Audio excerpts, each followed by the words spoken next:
Keeping it real. I'm your host, Reverend Al Sharpton, and we are back. I've raised the question, what would you advise President Obama if you could talk to him? What would your advice be at this point? Let's go to Kambale in Greensboro, North Carolina. Kambale? Yeah, thank you, Reverend Sharpton, for having me online. Thank you. I have two things for President Obama. I'm from the Congo myself, and 6 million people in my country have died since 1996.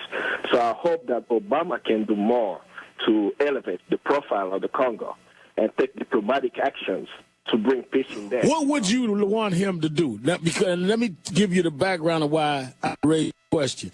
I went to Zaire as well as Rwanda in 94.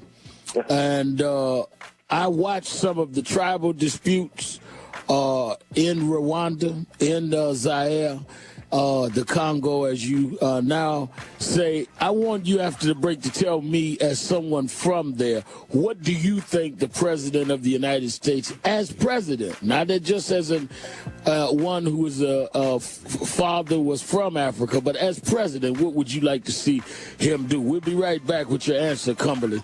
Keeping it real. Sharpton, we'll be right back.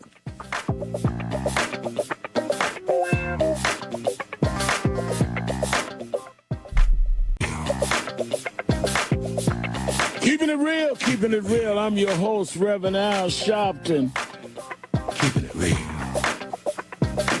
Well, we're back. We're taking your calls on what you would advise the president to do if you could talk to President Obama at this stage. We were talking to Kambale in Greensboro, North Carolina, who's from the Congo, and he said the president he would advise should pay more attention to that region of the world. And I raised the question to him, what would exactly he would like to see the president do? Go ahead, Kambale. Yes, definitely. First, it should put pressure on Rwanda and Uganda. Those are U.S. allies, and they should be partners for peace. So he could call Rwanda and Uganda to stop the war in the Congo. The second thing is he should hold U.S. corporations accountable.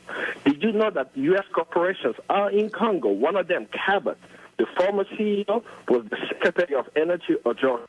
Today, 6 million people are dead, black folks in the Congo, to get to the minerals, and people are being killed. So U.S. corporations should be held accountable. And we have the list on our website, friendsofthecongo.org. Also, you should stop AFRICOM.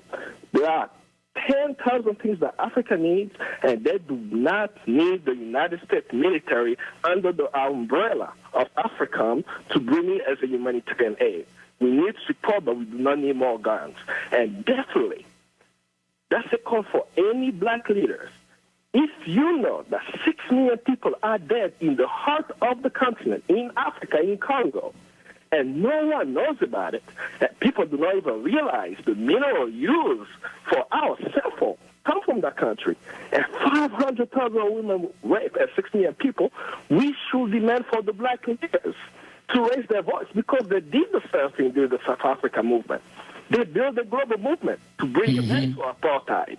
So they do the same with the Congo movement, because we want this to be as important as the Free South Africa movement was yesterday. And if Obama can do that, put pressure on Rwanda and Uganda, who are U.S. allies fueling the conflict in the Congo, put pressure and hold U.S. corporations stealing minerals in the Congo.